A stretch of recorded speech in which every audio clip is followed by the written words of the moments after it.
올라 러비다토입니다.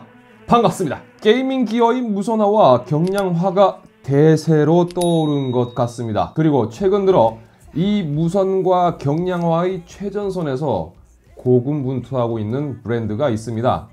바로 레이저입니다. 얼마 전 초경량 게이밍 마우스 바이퍼를 선보였던 레이저는 이후 하이퍼스피드 와이어리스 테크놀로지라는 이 무선 기술을 탑재한 바이퍼 얼티메이트를 출시했고요. 이후 이 무선 기술을 탑재한 또 다른 새로운 모델을 선보였습니다. 바로 오늘 보여드릴 레이저 바실리스크 얼티메이트입니다. 이 패키징은 레이저의 마우스 패키징 딱 그 모습입니다. 개봉을 하니까 굉장히 익숙한 레이아웃을 보여주는데요. 바로 얼마 전 리뷰했었던 바이퍼 얼티메이트와 똑같은 패키징 구성을 보여주고 있습니다. 마우스는 둥글둥글한 느낌의 데스헤더나 또 바이퍼와는 달리 상당히 날카로운 엣지 있는 인상을 보여주고 있습니다. 굉장히 끝에 손가락을 대면은 톡 찌를 것 같아요. 그래도 좌클릭 버튼 쪽에 DPI 버튼이 붙어있는 디자인이 아니라서 개인적으로는 정말 다행이라고 생각합니다. 사실 저는 그 버튼 레이아웃을 상당히 싫어하는데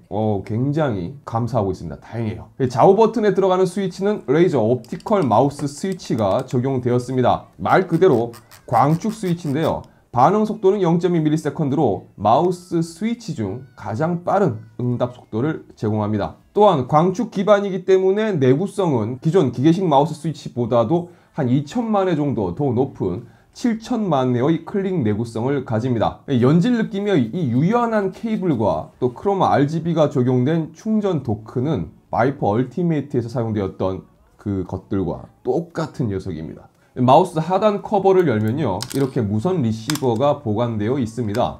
저는 이제 사용할 거니까 꺼내도록 하겠습니다. 이 케이블을 무선 충전 도크에 연결을 하고요, 또 충전 도크에 리시버를 이런 식으로 연결을 해서 사용을 하면 됩니다. 만약 유선으로 쓰고 싶다 혹은 충전하면서 사용하고 싶다 이러실 때는 마우스 앞쪽에 있는 이 포트에 케이블을 직접 연결해서 사용하면 됩니다. 좌우 버튼이 있고요, 또 상단 휠이 있습니다. 휠은 왼쪽으로도 밀 수 있고 오른쪽으로도 밀 수 있고 이거 다 가능합니다. 이 휠 버튼 뒤로 DPI 선택 버튼이 있고요, 좌측으로는 사이드 버튼이 자리 잡고 있습니다. 자세히 보면 사이드 버튼 앞에 고무 패킹으로 막혀있는 부분이 있는데 이 부분을 제거하고 이 동봉된 부품 중에 트리거 버튼을 장착을 해주면요, 속칭 우리가 흔히 말하는 이 스나이퍼 버튼이라고 불리는 이 DPI 클러치 버튼을 사용할 수가 있습니다. 만약 이 클러치 버튼을 원래 좀 잘 쓰시는 분들이라면 장착하셔서 사용하시면 되고요, 난 이거 좀 불편해 하시는 분들이라면 장착 안 하시고 그냥 쓰시면 됩니다. 자, 보기에는 심플해 보이지만 이 장착된 버튼 조작으로 총 11개의 버튼 입력을 사용을 할 수가 있습니다. 별도 프로그램도 가능하고요. 이 마우스 버튼 조작을 잘 쓰시는 분들, 그러니까 매크로라든지 이 버튼 지정에서 잘 쓰시는 분들이라면 부족함 없을 것 같습니다. 자, 하단부를 보면 마우스 피트 색상이 아이보리인 게 눈에 들어오실 거예요. 보통 마우스 피트는 검은색이죠. 이 바이퍼 얼티메이트에도 요거랑 똑같은 색상의 이 피트가 적용이 되었었는데 요게 100% 테프론 재질의 마우스 피트입니다. 좌측을 보면 이 전원 버튼이 있고요, 그 전원 버튼 위로 또 버튼이 하나 있는데 이거는 온보드 메모리에 등록된 프로필을 전환하는 버튼입니다. 그리고 그 위로 굉장히 독특한 좀 낯선 휠이 있습니다. 그 옆에 보면 레지스턴스라고 적혀 있습니다. 뭔가 이 저항값을 조절할 수 있게 되어 있는 것 같은데 이 녀석을 돌리면요, 상단에 있는 마우스 휠의 회전 저항이 바뀝니다. 마이너스 방향으로 다 풀어버리면 휠이 상당히 부드럽게 돌아가고요, 걸림 같은 거 없이 굉장히 부드럽게 돌아갑니다. 근데 그렇다고 해서 우리가 흔히 이제 얘기하는 그 무저항, 무한 휠 그런 것처럼 이렇게 휙휙 돌진 않아요. 그냥 뭔가 굉장히 부드럽게 돌아간다는 그 정도입니다. 그리고 이걸 플러스 방향으로 조여주면요, 휠을 돌릴 때마다 이 딱딱딱 걸리는 그 느낌이 점점 강해지게 됩니다. 자, 이것도 개인의 성향에 맞춰서 사용감을 조절할 수 있는 부분이라 저는 상당히 괜찮다고 생각합니다. 근데 사실 마우스 한번 사고 나서 한번 조절하고 나면 또 조절할 일이 있을까 싶기는 해요. 기본적으로 바실리스크 얼티메이트는 얼마 전 출시한 이 바이퍼 얼티메이트와 같은 심장을 공유합니다. 우선 센서는 바이퍼 얼티메이트와 동일한 레이저 포커스 플러스 옵티컬 센서를 탑재하고 있고요, 2만 dpi와 650 IPS 값을 가집니다. 또 이 센서를 통해서 지원이 되는 기능들이 있는데요. 그 기능들 모두 다 적용되었습니다. 이 마우스패드 표면 차이를 자동으로 보정을 해서 이 마우스 리프트 오프 값을 일정하게 유지시켜주는 이 스마트 트래킹 기능과 마우스 센서의 데이터와 PC 통신 간 이 싱크 불일치로 인해서 발생되는 아주 그 미세한 그 오차들을 줄여주는 이 모션 싱크 기능도 탑재되어서 이제는 뭐 마우스 트래킹 데이터와 PC상에서 이제 보여지는 이 데이터의 정확도가 굉장히 많이 향상이 되었습니다.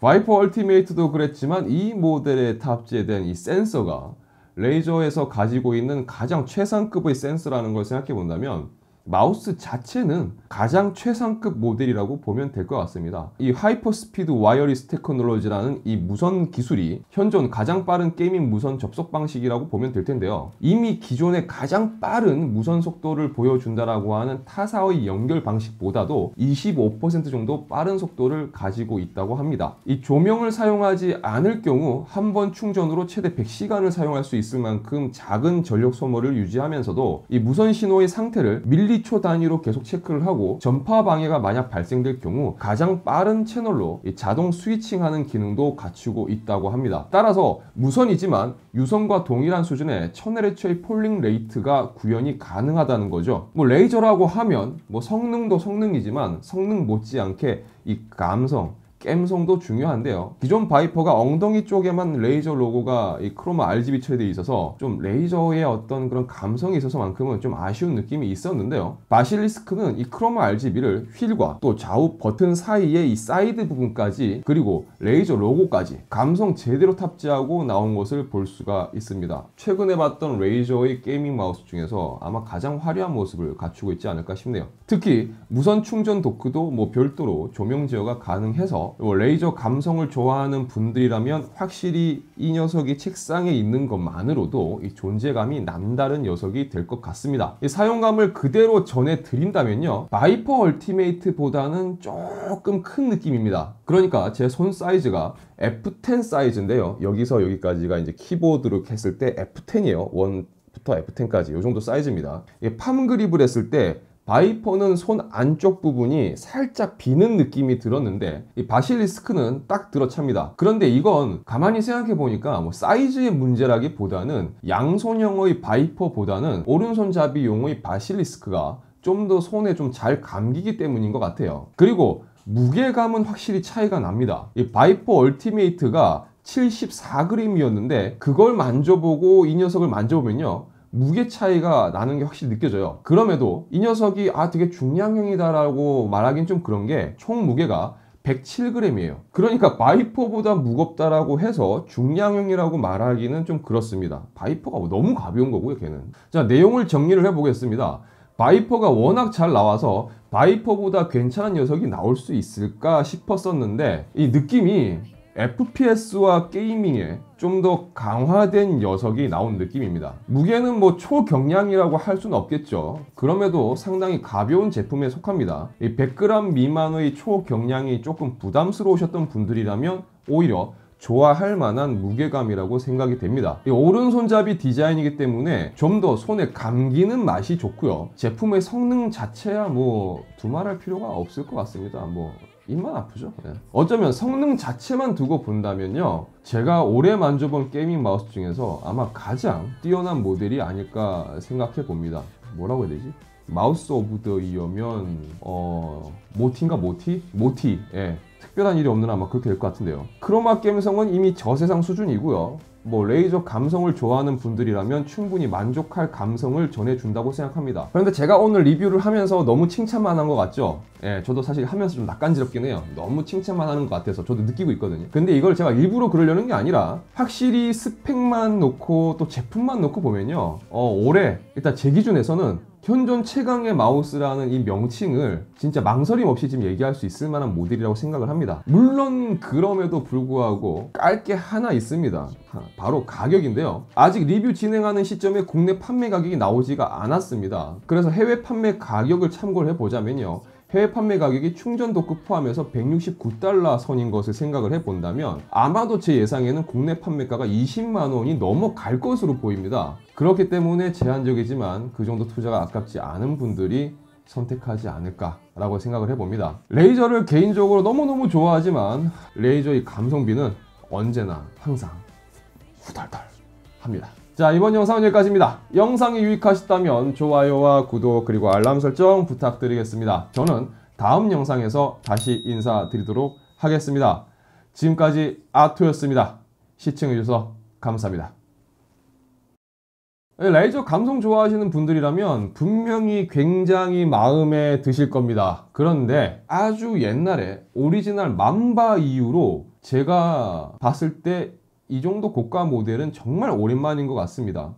점점 레이저도 마치 이 PC 주변 기기의 뭐 헤르메스 아니면 뭐 샤넬 약간 이런 느낌으로 가는 건 아닌지 모르겠습니다. 그래도 역시 덕질은 어쩔 수가 없겠죠.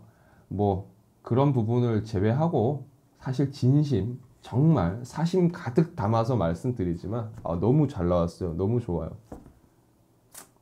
정말 좋습니다.